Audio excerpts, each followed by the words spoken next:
Hello, my name is Kirsten, and I am the author of I Was Cursed in Connecticut, a memoir that details my experience with a psychic about 6 months after my mother died. And this psychic did not have good intentions for me, but she came under the pretense of a helper, of a healer. And I wanted to start verbalizing more my experience with this, because right now in our world, what we're seeing, what we're experiencing, what we're going through has a lot of parallels to my personal experience. And I just want to read you one section of my book that takes place in chapter 1 that has a message coming through for me this week that I was reminded of. So this is early on in the book. I just meet the psychic. She gives me a tarot card reading, and she tells me there's a matrilineal curse on my family and that I am the one to break it. And when I first hear her say this, I just think this is ridiculous. A curse. Was this a fairy tale that I had just popped into? Once upon a time, in a land far away, somewhere along my matrilineal line, I was cursed. Sounded pretty stupid. I don't understand, I said. How could a curse be so powerful to last through all those generations? There are dark forces in this world. The devil does exist, and he is powerful. But it is up to you now to put an end to this curse. Now, when I first heard her say that there was a devil, I was just like, what are you talking about? But through my personal experience, I observed certainly a negative energy, a dark force. And this is the fabric, really a kind of false web that has our earth strangled, choked.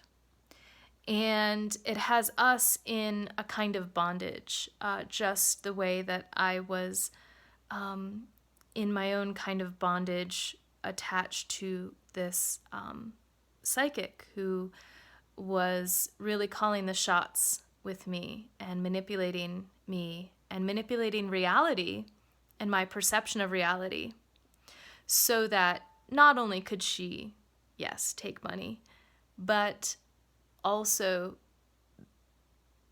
to the extent where my energetic field was ripped open and these malevolent forces came in to do physical harm, to do emotional, mental harm. Now, the thing with this is once you actually acknowledge or realize that this malevolent force is at work in the world, you can call it the devil. There are many names for it, and different cultures have different names for it. But once you acknowledge that this is there,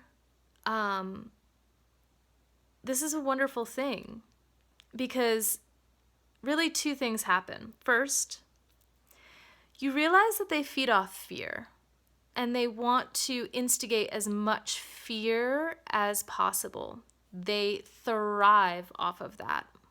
They thrive off of fear. So, yes, we might be fearful.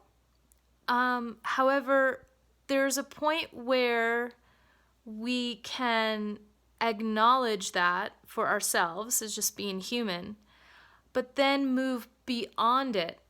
And the way to move beyond it is to ask, what am I here to do? What is my mission?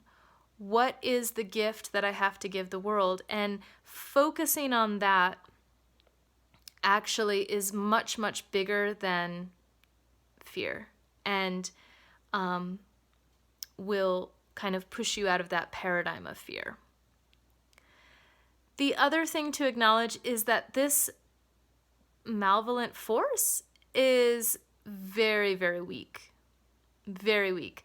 Because what it feeds off of, or how it exists, is through our fear and through a lot of lies.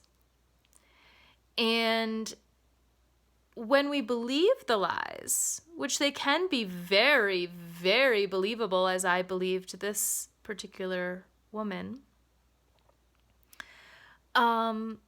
when we buy into them, that's when we give our power away, unknowingly.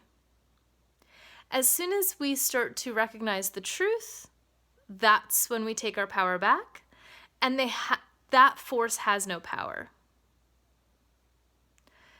So acknowledging that there are malevolent forces at work, that they are very connected, call it the devil, call it jinn, call it archons, call it demons,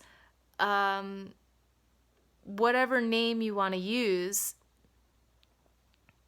recognize that they have no power once we reveal them as they are.